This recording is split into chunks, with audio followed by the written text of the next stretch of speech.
आज हम लोग कमांड पढ़ेंगे डिलीट और ट्रंकेट। डिलीट एंड ट्रंकेट, ये कमांड क्या करते हैं वो समझिए। अब मान लीजिए कि आपने अपने टेबल में डिटेल को स्टोर कर रखा है, डेटा को आप स्टोर कर रखे हैं, और आपको इन फ्यूचर लगा कि इसमें से कुछ डिटेल हमारे यूज की नहीं है, यूजलेस हैं, उनको हमें डिलीट करना है। तो क्या करेंगे? तो डिलीट करने के लिए आपके पास दो ऑप्शन होते हैं, एक है डिलीट कमांड और एक है ट्रंकेट कमांड। अब ये दोनों कमांड जब सेम काम करने के लिए बने हैं तो इन दोनों में कोई ना कोई डिफरेंस भी होगा। तो चलिए हम लोग देखते हैं डिफरेंस क्या है और ये किस तरीके से दोनों वर्क करते हैं।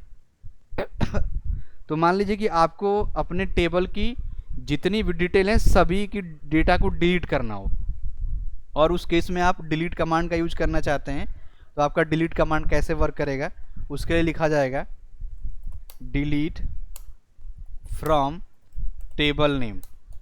ठीक है, ये कमांड होगा डिलीट फ्रॉम टेबल का नाम। एग्जाम्पल होगा डिलीट फ्रॉम टेबल का नाम है emptbl। ठीक है, यहाँ पे हमारे पास जो टेबल का नाम है वो है emptbl, और इस emptbl में 4 डिटेल हैं 1 2 3 4। इस पे हमें कमांड चलाना है, और इससे क्या होगा, इस कमांड से कि emptbl में जितना भी डेटा होगा वो पूरा का पूरा डेटा डिलीट हो जाएगा। चलिए रन करके चेक करते हैं। तो मैंने यहाँ पे लिखा डिलीट फ्रॉम टेबल का नाम emptbl, रन किया तो क्वेरी ओके आया, 4 अफेक्टेड।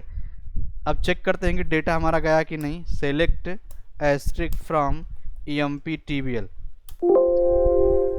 यहाँ पे आपको देखने को मिलेगा empty set. Empty set means कि आपका डेटा डिलीट हो गया है, आपका टेबल खाली है। ठीक है, इसलिए एम्प्टी सेट आ रहा है। अब मान लीजिए कि हम इसमें नया डेटा इंसर्ट करते हैं तो क्या होगा। मैंने लिखा इंसर्ट इनटू टेबल का नाम emptbl, फिर उसके कॉलम का नाम, तो कॉलम का नाम है इसका नेम एंड सिटी। यहाँ पे मैंने दिया वैल्यूज़, और यहाँ पे मैंने पहला नेम दिया सचिन, सिटी का नेम दे दिया दिस। अगेन एक और यूज़र का मैंने डेटा यहाँ पे पास किया, लिखा रोहन कॉमा देलई। ठीक है, चेक करेंगे तो यहाँ पे आपको रिजल्ट में देखिए क्या मिलेगा, सेलेक्ट एस्ट्रिक फ्रॉम emptbl। तो आपको देखिए आपका पहले डेटा था 1 2 3 4, आपने डेटा को डिलीट किया तो आपके टेबल का डेटा डिलीट हो गया। बट जब आप नया डेटा इंसर्ट किए तो वो 5 से स्टार्ट हुआ।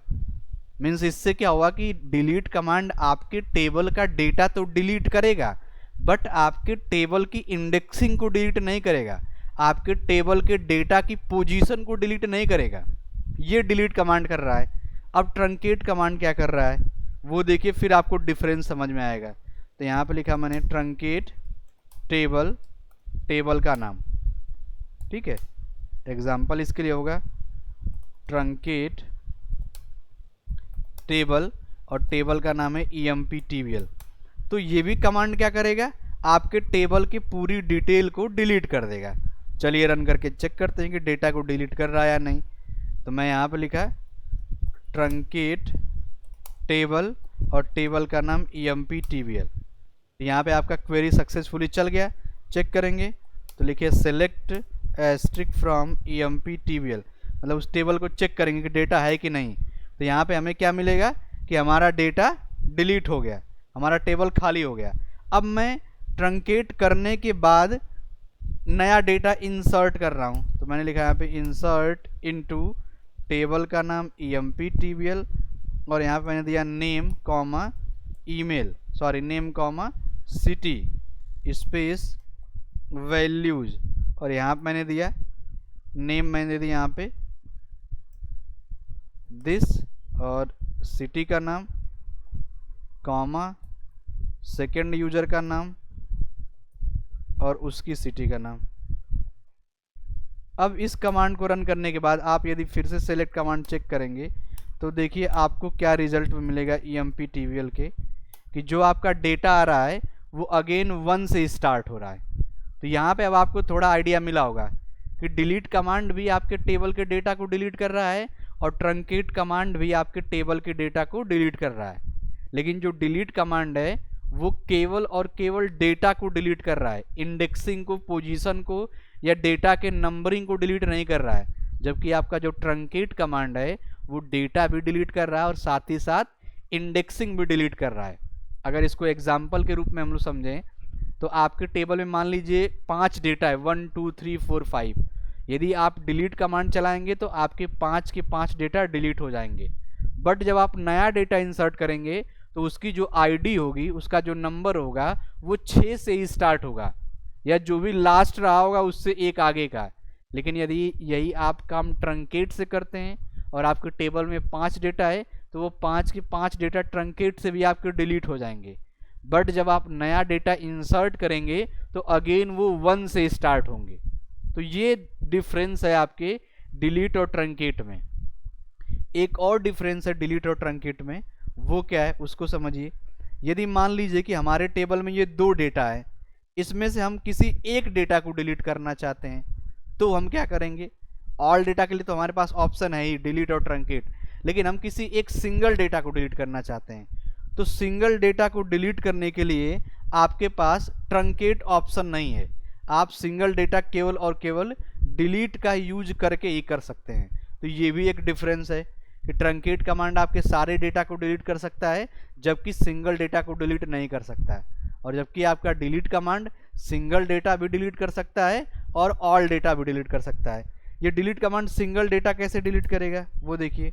उसके लिए कमांड होगा आपका delete from table name where column name equal value, ये कमांड होगा। लिखेंगे यहाँ पे हम लोग delete table name, delete from table name where, किस कंडीशन पे आप डेटा को डिलीट करना चाहते हैं। तो हमें यहाँ पे कंडीशन देना है कि जिसकी आईडी 1 है उसका डेटा डिलीट हो। तो यहाँ पे लिखेंगे डिलीट फ्रॉम टेबल का नाम emptbl वेयर आईडी इक्वल 1, जिस भी यूजर की आईडी 1 है उसका टेबल से डेटा डिलीट होना चाहिए, बाकी डेटा बचा रहना चाहिए। चलिए इसको रन करके चेक करते हैं। तो मेरे पास अभी टेबल में 2 डेटा हैं, मुझे केवल एक डेटा डिलीट करना है, वही जो नंबर 1 पे है, बाकी डेटा को नहीं डिलीट करना है। ठीक है, तो इसके लिए मैंने यहाँ पे कमांड लिखा डिलीट फ्रॉम टेबल का नाम emptbl where ID equal 1। Query okay चला, चेक करेंगे फिर से सेलेक्ट एस्ट्रिक फ्रॉम emptbl। तो यहाँ पे आप देखेंगे आपका केवल सेकंड नंबर का ही डेटा बचा हुआ है, बाकी आपका 1 नंबर का डेटा डिलीट हो गया है। तो ये भी डिफरेंस है आपका डिलीट और ट्रंकेट में।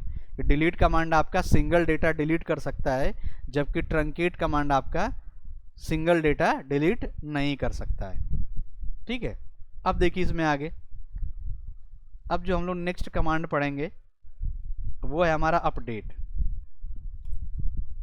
अपडेट कमांड, अपडेट कमांड का क्या काम होता है। मान लीजिए कि आपने अपने टेबल में डेटा स्टोर तो कर दिया, लेकिन आपको बाद में पता चला कि आपके डेटा में कुछ गलतियां हैं, आपका नेम गलत है या आपका सिटी का नाम गलत है या आपके मोबाइल का नंबर गलत है या कोई एड्रेस है उसमें स्पेलिंग गलत है। तो आपको यदि अपने डिटेल को मॉडिफाई करना हो तो उस केस में हम लोग यूज करते हैं अपडेट कमांड। जैसे मान लीजिए कि यहाँ पे नेम दिया हुआ है सचिन, इस नेम को चेंज करके हमको मिस्टर सचिन करना है, तो क्या करेंगे।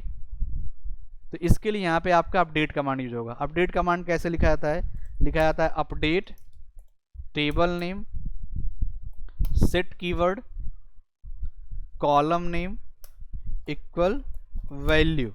ठीक है, मीन्स आपको किस कॉलम की वैल्यू को चेंज करना है, बट किस कंडीशन पे। तो where again column name equal value. Example होगा अपडेट टेबल का नाम emptbl सेट कॉलम का नाम नेम, चेंज क्या करना है जो भी रहा हो।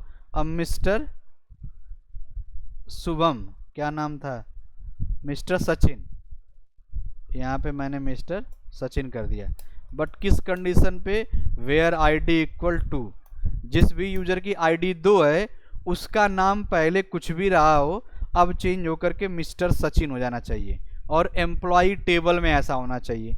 तो ये कमांड आपके किसी टेबल के डिटेल्स को अपडेट करने के लिए यूज की जाती है, मॉडिफाई करने के लिए यूज की जाती है, एडिट करने के लिए यूज की जाती है। चलिए रन करके चेक करते हैं। तो यहाँ से अगेन आएंगे, यहाँ पे लिखेंगे अपडेट टेबल का नाम emptbl, सेट कॉलम का नाम नेम, वैल्यू क्या करना है mister Sachin, where id equal two, run करेंगे तो ये रन हो गया। चेक करेंगे तो सेलेक्ट एस्ट्रिक फ्रॉम emptbl, तो यहाँ पे देखेंगे, यहाँ पे आप देखेंगे तो जो नेम था यहाँ पे पहले सचिन, अब वो चेंज होकर के मिस्टर सचिन हो गया। तो ये तो जो अपडेट कमांड चला है वो आपके सिंगल कॉलम के डेटा को, मतलब नेम कॉलम के डेटा को चेंज करने के लिए चला है। लेकिन मान लीजिए कि हमें उसी यूजर का नाम भी अपडेट करना है और उसके सिटी का भी नाम अपडेट करना है, या उसका नाम भी चेंज करना है और सिटी का नाम भी कुछ मॉडिफाई करना है, तो आपका अपडेट कमांड फिर कैसे चलेगा, देन आपका अपडेट कमांड कैसे काम करेगा। ठीक, चलिए आइए यहाँ पे। तो इसके लिए आपका अपडेट कमांड लिखा जाएगा अपडेट टेबल नेम, सेट किस कॉलम की वैल्यू चेंज करनी है वो कॉलम नेम उसकी वैल्यू। अगर ये कमांड लिखेंगे तो ये तो एक कॉलम की वैल्यू हुई है ना, मान लीजिए नेम, लेकिन हमें इसी के साथ साथ सिटी वाले का भी वैल्यू चेंज करना है। तो यहाँ पे आपको यूज करना पड़ेगा कॉमा, और आपको आगे देना पड़ेगा सेकेंड कॉलम का नाम। ठीक है, कॉमा के बाद आपको देना पड़ेगा सेकेंड कॉलम का नाम एंड उसकी वैल्यू। फिर यहाँ पे लिखेंगे where column name equal value, column name equal value semicolon. जैसे हमें जो यूजर मिस्टर सचिन है उसका नाम भी अपडेट करना है और उसके सिटी का भी नाम अपडेट करना है, दोनों अपडेट करना है। तो कमांड होगा आपका update table name emptable, set name, अब हमें कर देना मिस्टर सचिन से सचिन तेंदुलकर। ठीक है, और उसका सिटी जो भी रहा हो अब वो चेंज होकर के मुंबई हो जाएगा।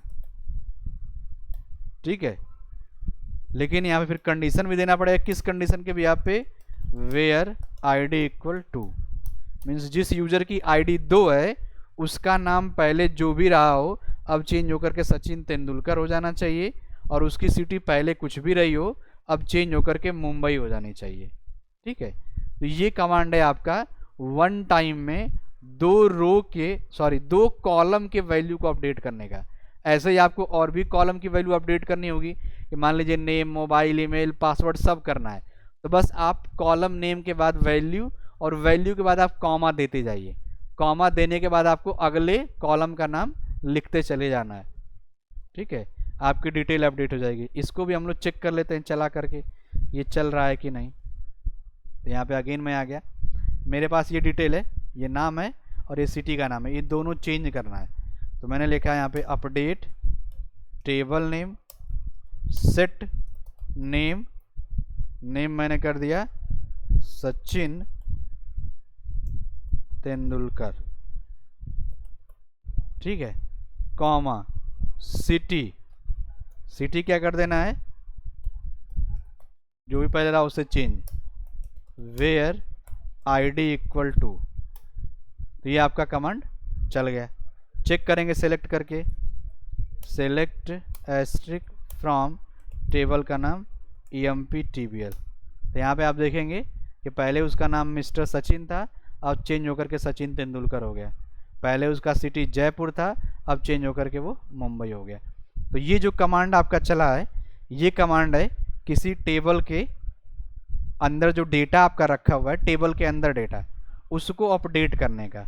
और यदि आपको अपडेट करना है तो आप यहाँ पे अपडेट कमांड के साथ साथ टेबल का नाम और जिस कॉलम की वैल्यू अपडेट करनी है उस कॉलम की वैल्यू और किस कंडीशन पे करनी है, क्योंकि आपको जो डिटेल अपडेट करनी हो वो किसी फिक्स पर्सन की करनी होगी। ऐसा नहीं कि आपको पूरे टेबल का करना होगा, आपको पूरे टेबल का यदि करना है तो वेयर नहीं लगाएंगे, लेकिन यदि आपको सिंगल पर्सन की डिटेल अपडेट करनी है तो आप वेयर के साथ वो कंडीशन पास करेंगे जिसके भी आप पे उसकी वैल्यू या सिटी का नाम या नेम या एड्रेस या मोबाइल नंबर अपडेट होगा। ठीक है, तो ये कमांड आपका था अपडेट। अब हम नेक्स्ट कमांड देखेंगे। इसके बाद जो है रीनेम पढ़ें कि नहीं हम लोग, रीनेम टेबल पढ़ चुके हैं हम लोग, हाँ पढ़ चुके हैं, ठीक है। और क्या, डिलीट भी हो गया आपका, ओके, अपडेट भी हो गया, ऑर्डर बाय भी शायद हम लोग पढ़ चुके हैं, ऑर्डर बाय, ऑर्डर बाय भी पढ़ चुके हैं, काउंट भी पढ़ चुके हैं, बिल्ट इन फंक्शंस, एंड और शायद नहीं पढ़े अभी, इन भी पढ़ चुके हैं, एंड और आई थिंक नहीं पढ़े हम लोग।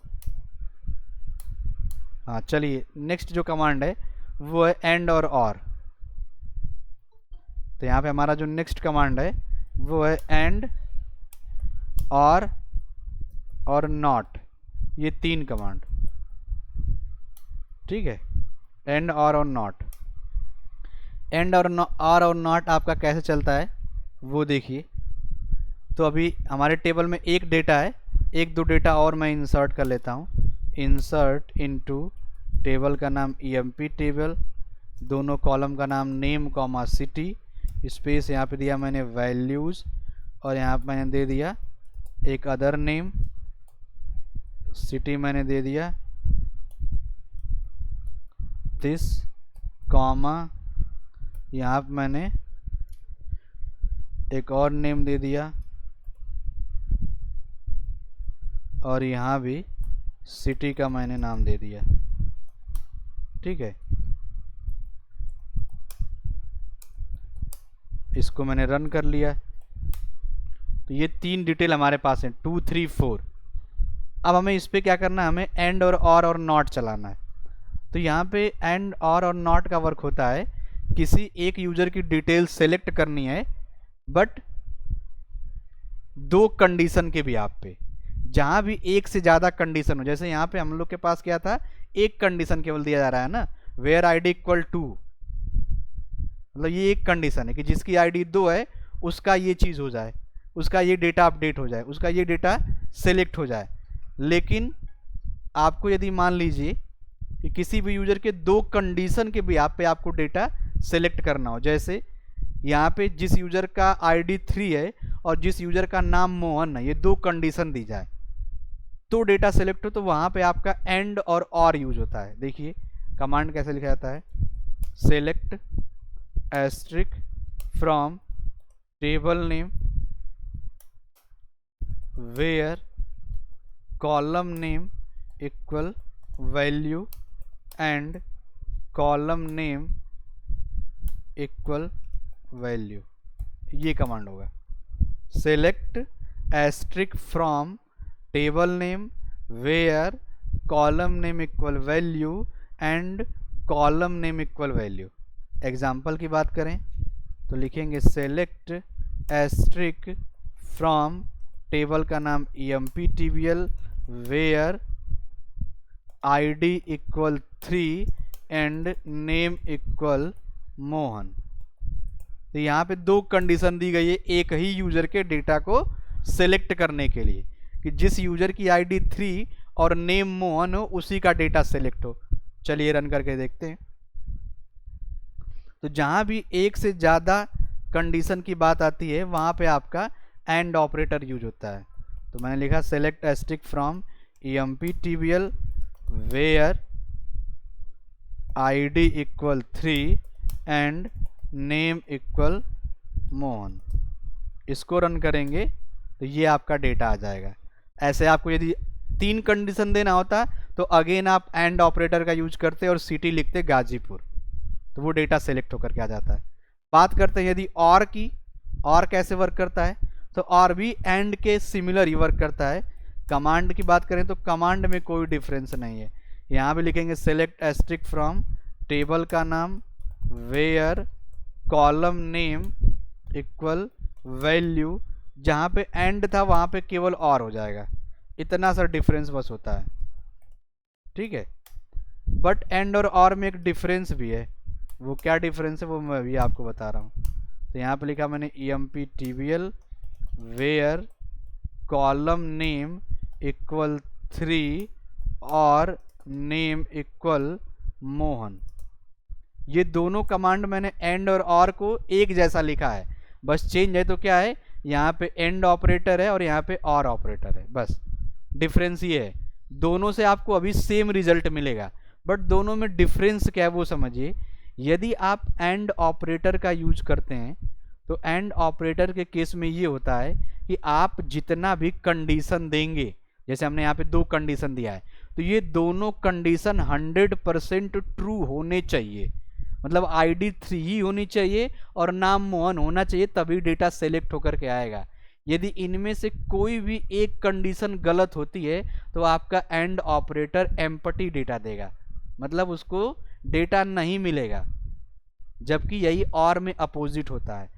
यदि और ऑपरेटर का यूज किया गया है और ऑपरेटर के केस में जो दोनों कंडीशन दी गई हैं, यदि दोनों कंडीशन ट्रू हैं तब भी ठीक है, या उन दोनों कंडीशन में से कोई भी एक कंडीशन ट्रू है तो भी आपका डेटा सेलेक्ट होकर के आएगा। जैसे अभी हम लोग चेक कर लेते हैं, पहले एंड को चेक कर लेते हैं गलत करके। यहाँ पे मैंने एंड ऑपरेटर को लिखा है सही सही, तो हमारा डेटा आ गया है, लेकिन यहाँ पे मैं एंड ऑपरेटर को गलती कर रहा हूँ, यहाँ पे मैंने नेम में गलती कर दिया। तो अब क्या है, यहाँ पे आपका एंड ऑपरेटर की जो कंडीशन है वो फेल कर जाएगी। क्यों? क्योंकि यहाँ पे एक कंडीशन गलत हो गई। तो यहाँ पे देखिए एम्प्टी सेट डेटा आ रहा है, जबकि यदि मैं यही और का यूज करता, यहाँ पे मैंने लिखा और मैंने पहली बार नेम दोनों जगह सही दिया तो डेटा आपका सेलेक्ट होकर के आ गया, लेकिन मैंने सेकेंड टाइम गलत दिया तो भी आपका डेटा सेलेक्ट होकर के आएगा। और मैंने पहले कंडीशन को गलत दे दिया, मैंने 33 दे दिया, और सेकेंड कंडीशन को सही दे दिया तो भी आपका डेटा सेलेक्ट होकर के आ जाएगा। तो ये डिफरेंस है आपका एंड और में। एंड के केस में है कि आपके दोनों कंडीशन सही ही होने चाहिए, जबकि और के केस में क्या है कि दोनों में से कोई भी एक सही होनी चाहिए तो भी आपका डेटा सेलेक्ट होकर के आ जाएगा, ठीक है। नॉट ऑपरेटर की बात करते हैं। तो नॉट ऑपरेटर का वर्क होता है कि आप अपने टेबल से किस डेटा को छोड़ करके, जैसे मान लीजिए कि हमारे पास इस टेबल में ये 3 डेटा हैं 2, 3, 4, हम चाहते हैं कि इसमें से थर्ड नंबर वाले यूजर का डेटा ना आए, बाकी डेटा आए। तो यदि आपको किसी टेबल में किसी डेटा को छोड़ना पड़े, छोड़ करके बाकी डिटेल को सेलेक्ट करना पड़े, तो वहाँ पे हम लोग यूज करते हैं नॉट का। हमें क्या करना है, हमें थर्ड नंबर का डेटा छोड़ देना है, सेकेंड और फोर्थ नंबर का डेटा सेलेक्ट करना है। तो यहाँ पे नॉट कैसे लिखा जाएगा, लिखा जाता है select asterisk from table name where column name not where not column name, where not column name equal value, ठीक है। इसका एग्जाम्पल होगा सेलेक्ट एस्ट्रिक फ्रॉम टेबल का नाम EMP-TBL वेयर नॉट कॉलम का नेम ID इक्वल 3, कि जिस भी कॉलम की ID 3 है उसको छोड़ करके EMP-TBL से सभी डेटा सेलेक्ट हो जाएं, ठीक है। EMP-TBL से सभी डेटा सेलेक्ट हो जाएं। चलिए रन करके चेक करते हैं इसको हम लोग। यहाँ पे आ गया मैं, यहाँ पे लिखा मैंने सेलेक्ट एस्ट्रिक फ्रॉम टेबल का नाम EMP-TBL वेयर नॉट कॉलम का नाम ID इक्वल 3। रन करेंगे तो यहाँ पे देखेंगे थर्ड नंबर का आपको डेटा नहीं मिलेगा, सेकेंड और फोर्थ नंबर का आपको डेटा ये मिला है, ठीक है। तो ये था आपका एंड और नॉट। अब नेक्स्ट जो हमारा है वो है एक और आपका प्राइमरी की का अलग तरीका, ठीक है। प्राइमरी की का एक और अलग तरीका वो क्या है वो देखिए।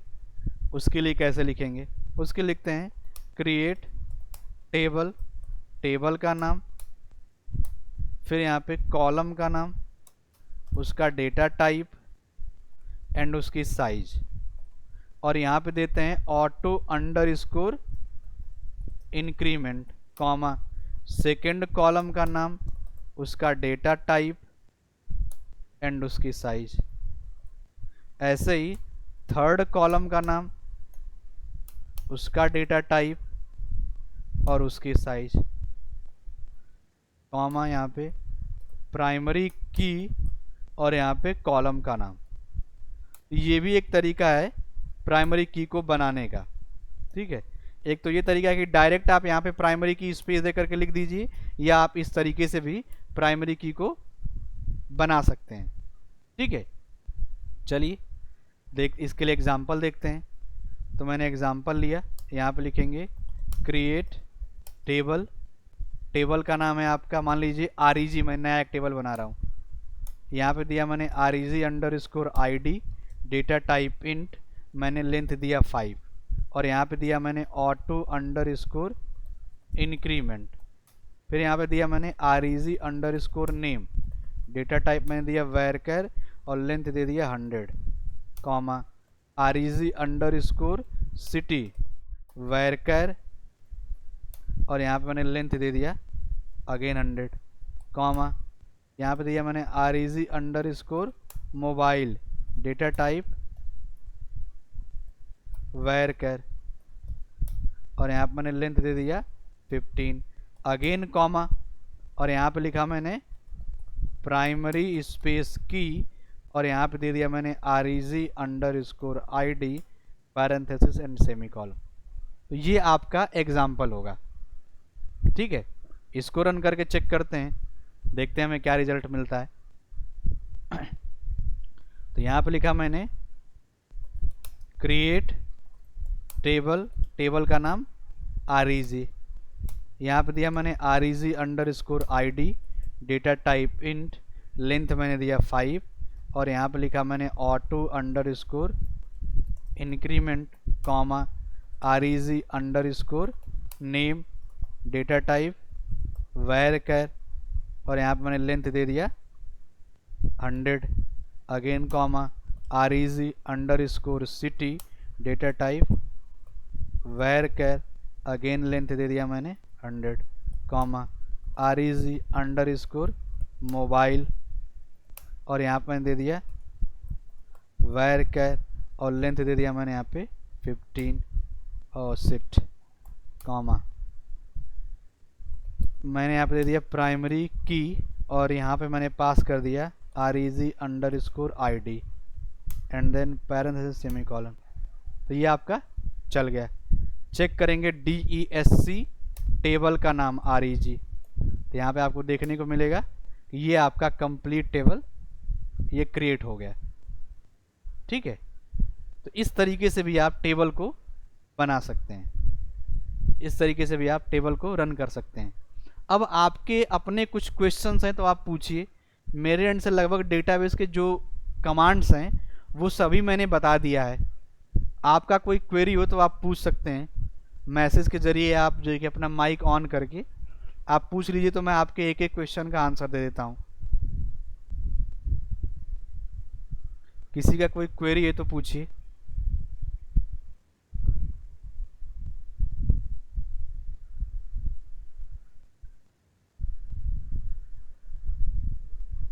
किसी का नहीं है? ठीक है, तो फिर हम यहीं पे वाइंड अप करते हैं और मंडे से हम लोग पाइथन स्टार्ट करेंगे। ठीक है, आने वाले मंडे से, कल संडे तो कल छुट्टी रहेगा, मंडे से हम लोग पाइथन को स्टार्ट करेंगे। डेटाबेस को आप अपने से एक बार फिर से रिवाइज कर लीजिएगा, पढ़ लीजिएगा, देख लीजिएगा। अभी भी आपको कोई कमांड, कोई क्वेरी नहीं समझ में आई होगी, नहीं रन हुआ होगा, या आपके माइंड में उससे रिलेटेड कोई क्वेश्चन होगा तो आप पूछ सकते हैं। हमेशा आप ग्रुप में भी पूछ सकते हैं, ऐसा नहीं कि जब क्लास चले तभी आप पूछेंगे। आपका कोई क्वेश्चन है तो आप ग्रुप में भी क्वेश्चन डाल दिया करिए, मैं उसका आंसर दे दिया करूँगा। ठीक है, तो ठीक है, फिर मंडे को हम लोग कनेक्ट करेंगे और पाइथन को स्टार्ट करेंगे। सर हाँ सर 1 मिनट। बिल्कुल पूछिए। सर फॉरेन की सेकेंडरी और प्राइमरी की में थोड़ा डिफरेंस बता दीजिए। ठीक है, देखिए यहाँ पे देखिए प्राइमरी की पहले समझ लीजिए थोड़ा सा। प्राइमरी की क्या होता है, आप मान लीजिए कि कोई टेबल क्रिएट कर रहे हैं और टेबल में आप मल्टीपल कॉलम क्रिएट करते हैं। जैसे हम लोग अभी तक कॉलम क्रिएट करते आ रहे हैं, आईडी, नेम, सिटी, ये कॉलम के नेम इनको बोला जाता है। तो यदि आपको किसी कॉलम की वैल्यू को यूनिक रखना हो, जैसे आपने देखा होगा कि बहुत सारे वेबसाइट में आप यदि ईमेल आईडी को अपना इंसर्ट कर देते हैं या अपलोड कर देते हैं तो अगेन वो मेल आईडी फिर से नहीं उसमें इंसर्ट होती है। आप किसी वेबसाइट में अपनी मोबाइल नंबर को इनपुट कर दिए तो अगेन सेकेंड टाइम आपका वो मोबाइल नंबर इनपुट नहीं होता है। ये बताता है कि your mobile number already exist, your email ID already exist. मतलब वहाँ पे क्या लगा होता है कि उस टेबल के डेटा में मोबाइल नंबर पे या ईमेल आईडी पे प्राइमरी की लगी होती है कि एक मोबाइल नंबर या एक ईमेल आईडी यदि एक टाइम पे इंसर्ट हो गई तो सेकेंड टाइम पे वो इंसर्ट ना हो। प्राइमरी की का मतलब होता है यूनिकली आइडेंटिफाई करना, एक डेटा को एक बार ही आने देना, वो होता है आपका प्राइमरी की। फिर एक होता है आपका सेकेंड यूनिक की। प्राइमरी की का एक ड्रॉबैक भी होता है कि आप एक टेबल में एक ही प्राइमरी की रख सकते हैं। मान लीजिए आपने अपना टेबल बनाया, उसमें टेबल में आपने रोल नंबर रखा, किसी यूज़र का नाम रखा और ईमेल आईडी और मोबाइल नंबर रखा। तो आज के डेट में किसी का भी मोबाइल नंबर सेम नहीं होता है, मीन्स सभी का मोबाइल नंबर यूनिक होता है। जितने भी यूज़र होते हैं सभी के ईमेल आईडी भी डिफरेंट होते हैं, किसी का ईमेल आईडी भी सेम नहीं होता है। जितने स्टूडेंट या जितने यूज़र होते हैं सभी का रोल नंबर भी डिफरेंट होता है, सभी का कि सेम रोल नंबर नहीं होता है। नेम सेम हो सकता है, मेरा नाम गोपाल है, किसी अदर का भी नाम गोपाल हो सकता है। मैं लखनऊ का रहने वाला हूँ, कोई अदर भी लखनऊ का हो सकता है गोपाल। तो नेम, एड्रेस, सिटी, ये फादर का नाम, मदर का नाम, ये सेम हो सकता है, लेकिन रोल नंबर, ईमेल आईडी और मोबाइल नंबर कभी सेम नहीं हो सकते। तो उनको हमें प्राइमरी की बनाना पड़ता है। लेकिन ये भी हो गया कि प्राइमरी की हमें बनाना तो है, लेकिन एक टेबल में एक ही प्राइमरी की हो सकती है, तो उस केस में हम लोग यूज़ करते हैं यूनिक की का। ठीक है, ध्यान दीजिएगा, उस केस में हम लोग यूज़ करते हैं यूनिक की का। यदि हमें एक टेबल में ज़रूरत है 3 कॉलम को, 4 कॉलम को, 2 कॉलम को या मल्टीपल कॉलम को यूनिकली आइडेंटिफाई करने की, तो वहाँ पे हम लोग यूज़ करते हैं यूनिक की का। ठीक है, प्राइमरी की का काम है किसी एक टेबल में किसी एक सिंगल कॉलम को यूनिकली आइडेंटिफाई करने का, और यूनिक की का काम है किसी एक टेबल में मल्टीपल कॉलम को यूनिकली आइडेंटिफाई करने का। फिर बात आती है आपकी फॉरेन की। फॉरेन की का वर्क क्या होता है? फॉरेन की का वर्क 2 टेबल से होता है। ठीक है, फॉरेन की आपका 2 टेबल में काम करता है। मान लीजिए कि आपके पास एक टेबल है टेबल 1 और आपके पास है एक टेबल 2। अपना माइक ऑफ कर दीजिए, आप, आवाज़ बहुत आ रही है बैकएंड से। आपके पास 2 टेबल है, पहला टेबल है टेबल 1 और सेकेंड टेबल है टेबल 2। जब आप टेबल 1 बनाएंगे तो इसमें भी आप कॉलम नेम देंगे और प्राइमरी की बनाएंगे, और सेकेंड टेबल में भी आप कॉलम नेम देंगे और उसमें भी प्राइमरी की बनाएंगे। ठीक है, ये 2 चीज़ें होती हैं। अब मान लीजिए कि आपको इस पहले टेबल के प्राइमरी की को यदि आप सेकेंड टेबल में ले जाएंगे, मान लीजिए कि इसका नाम है आईडीएस, यदि आप इस फर्स्ट टेबल के प्राइमरी की को सेकेंड टेबल में ले जाएंगे, सेकेंड टेबल में, तो ये सेकेंड टेबल में जा करके फॉरेन की हो जाती है। ठीक है, यदि किसी एक टेबल की प्राइमरी की जब सेकेंड टेबल में जाती है तो वो सेकेंड टेबल में फॉरेन की बोली जाती है। फॉर एग्जाम्पल, जैसे मान लीजिए कि हमारे देश में भी प्रधानमंत्री हैं और किसी अदर देश में भी प्रधानमंत्री हैं, लेकिन जब वो हमारे देश में आते हैं तो बोला जाता है कि फॉरेन प्रधानमंत्री आ रहे हैं। तो वैसा यहाँ पे फॉरेन की का भी कॉन्सेप्ट है कि जब एक टेबल की प्राइमरी की किसी अदर टेबल में जाती है तो वो अदर टेबल में फॉरेन की बोली जाती है। इस फॉरेन की का कॉन्सेप्ट ये होता है कि 2 टेबल के डेटा को एक साथ सेलेक्ट करके लाना। ठीक है, तो ये मीडिएटर का काम करता है कि नहीं 2 टेबल की क्वालिटीज़ को 1 टाइम में ही एक ही सेलेक्ट कमांड के साथ सेलेक्ट करके लाना, वो काम होता है आपके फॉरेन की का। ठीक है, किन्हीं 2 टेबल के डेटा को एक साथ अपडेट या एडिट या डिलीट करना, वो होता है इस फॉरेन की का कॉन्सेप्ट का। ठीक है, तो ये आपका फॉरेन की है। और कोई क्वेश्चन हो तो बताइए। और किसी का कोई क्वेरी?